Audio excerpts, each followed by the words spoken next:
वेदवतीला ध्यास लागला होता तो माझा लागला. माझी भक्ती करत होती.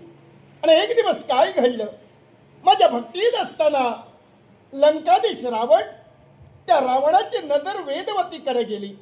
रावण आसक्त झाला आणि आसक्त झालेला रावण तिला मिळवण्याचा प्रयत्न करू लागला. आणि हे ज्यावेळी वेदवतीच्या ध्यानी आलं त्यावेळी वेदवतीनं रावणाला सांगितलं की रावणा, मी तुझी कधीच होणार नाहीये.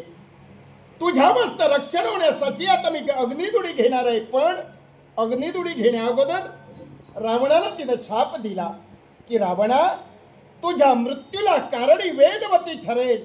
हा शाप देऊन ती अग्नीत गेली. घडलं काय, अग्नीनं तिला भक्षण नाही केलं. ती अग्नीच्या सानिध्यात राहिली.